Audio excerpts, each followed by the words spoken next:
this is the case study that we have. Okay, and you can just write it in a piece of paper, scan it, or build it in an Excel. But this is what I want you to come up with. You don't need to define this in the application. Just come up with your design that if this is the kind of requirement, how you are going to build it. And then we can build it after tomorrow's session. After we walk through everybody's design, then later on you can build the solution in the application. Okay. So we have this company XX Corporation. Replace all the XX with your initials. It operates in 2 countries, US and India. It has 2 legal entities, LE1 and LE2 in the US and 1 legal entity in India. Okay. Each legal entity has its own tax reporting unit and reporting establishment with the same name. So you should be able to relate these explanations now with what we have seen in the application. So it will be each one is its own PSU as well. So let me add that. So each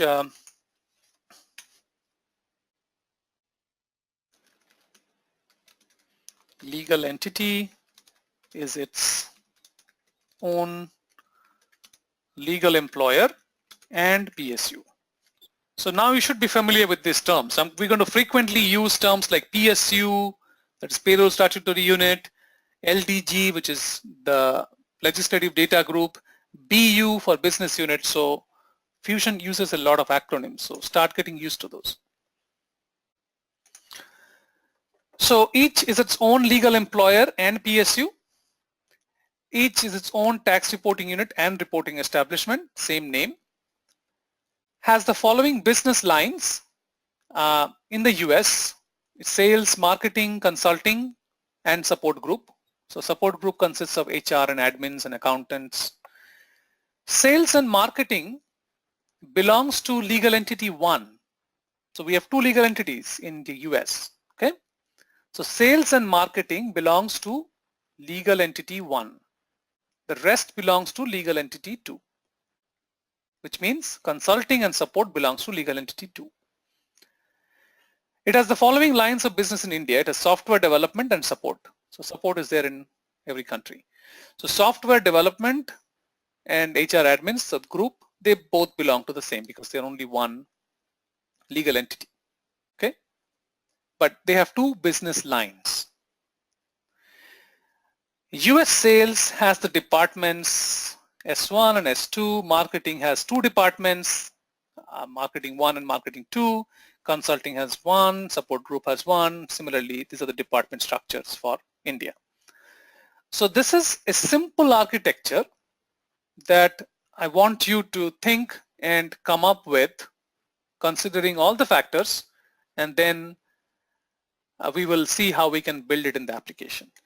Some of the additional points to consider: locations defined in the US should not be visible when hiring an employee in India. That is something that you need to consider. All jobs defined in the system can be visible by all HR, US and India. US departments should be visible to US HR only, whereas the India department should be visible to India HR only. Okay? If you have any questions on this, so please let us know. Else we will see how each of you will try to design this in the application. And again, this is fairly simple. So I hope that everybody will be able to build something.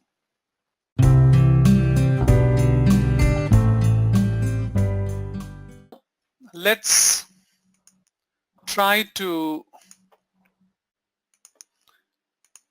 build this. Okay, but excellent job, Jesus, and very good. Really appreciate that. Okay. Okay. Now let's try to do the same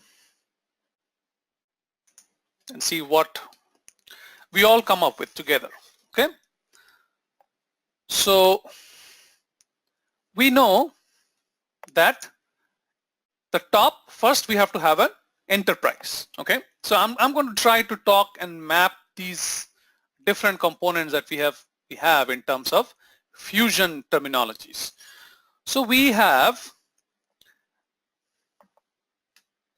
hold on, I always struggle when I'm trying to do this, but let's see. So ABC, or whatever the name was, XX companies.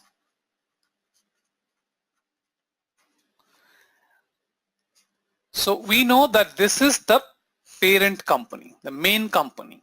They are implementing fusion. So this would be my enterprise.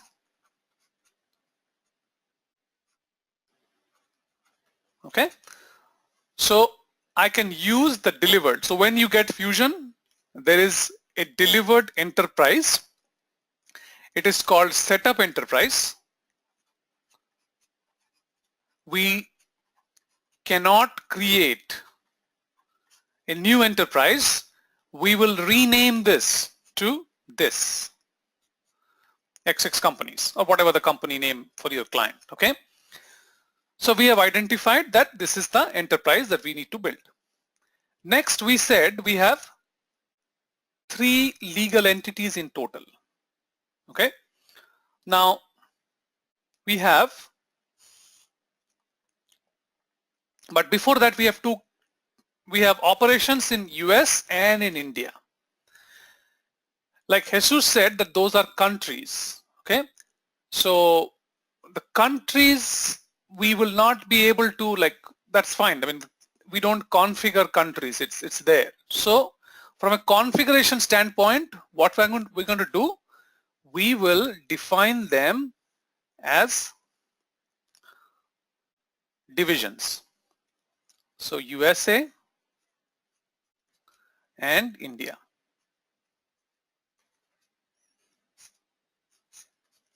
So these are my divisions.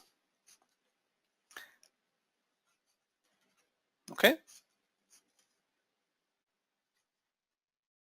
Are we clear so far? So we create divisions. The task we know, it's manage divisions. We create 2 divisions, USA and India. Now, even though I'm trying to draw a hierarchy, don't focus too much on the tree itself or the hierarchy itself. Just focus on the components that we are trying to build. Okay. We said that US has got 2 legal entities. Okay. USA LE1 and USA LE2. So under USA, or I would say, again, I'm trying not to do a hierarchy. We're just trying to find out the components. So here we have US LE1 and we have US LE2. Okay. Now, what is this?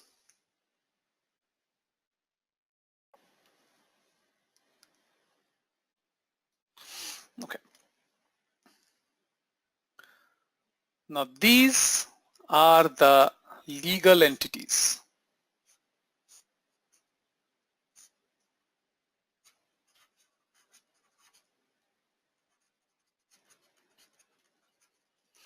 And we have India, we have 1 legal entity.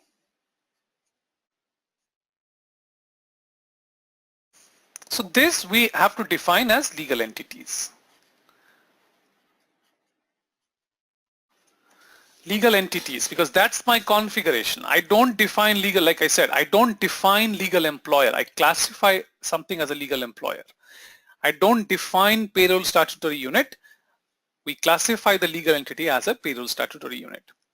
Now, based on my requirement, I said that both of these legal entities, all the legal entities have a one-to-one mapping. So they are their own payroll statutory unit and the legal employer. Okay. So this legal entity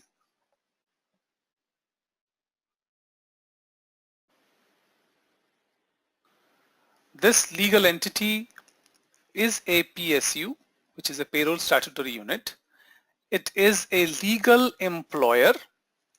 Same goes with this. This is a payroll statutory unit. This is a legal employer.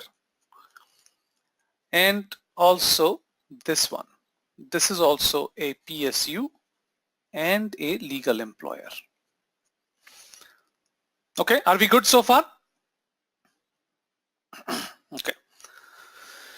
Now, once we create the legal entities, we said that it automatically creates something called the tax reporting unit or legal reporting unit.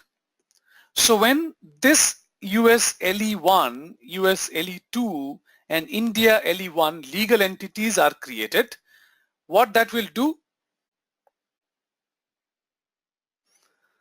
that will create US LE1, which is LRU, legal reporting unit.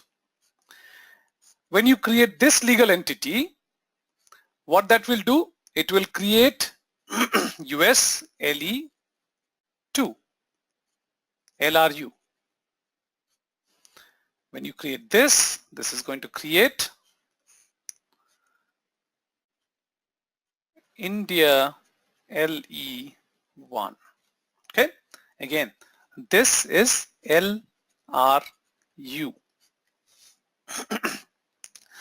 So are we good so far? Do we understand what is happening? I created one legal entity. Each time I create a legal entity, it creates a legal reporting unit with the same name. There should not be any confusion so far. Okay? Okay. Now, some of the tasks that we have missed so far is that we need to have legal addresses. Now, in this environment, we have legal addresses defined. That's why you are able to choose the legal addresses when you are selecting or you're creating the legal entity. If you do not have, when you're going into the first implementation, you have to define the legal addresses first, okay, before you can use them in your legal entity. Okay. And again, when you are watching this video, please pause, and then you might have to have multiple iterations of watching the video as you create. Okay. So we are good with the legal reporting unit, up to the legal reporting unit that has been created. And this I can say, okay, this is a direct map, because a legal reporting unit always belongs to a legal entity. So that's the reason I have this, under this, and under this. Okay. So what is my legal addresses? Are these locations? No. Locations are different, legal addresses are different. The legal address is the registered address for the organization. It is not the same as, it can be the same address as a location, but if a location is defined, that do not appear when you are defining the legal entity. There is a field for legal address, and you have to define a legal address for selecting when you are defining a legal entity. We will go into the application, we will see that. Okay. Okay. So next, what are my next tasks? I'm fine with this legal reporting unit, but I need the tax reporting unit, which is the GRE equivalent, okay, the government reporting entity. So what I need to do, I need to make sure that these legal reporting units that got generated are classified as TRU and also as reporting establishment. Like Abhishek said the other day, for EEO reporting and also for ACA reporting, especially for the US, they must be classified, or you must have the reporting establishments defined. Okay. Same way, this LRU must be classified as a TRU and a reporting establishment. I'm not 100% sure about the statutory needs for India in terms of reporting establishment, but from a payroll standpoint or for HR configuration standpoint, we will classify this as a TRU. And just a benefit of doubt, I'm also going to classify this as a reporting establishment. Okay. So that completes my legal entity tax reporting unit related configuration. Okay. And at this point, I have not considered, I have not even tried to build any hierarchy.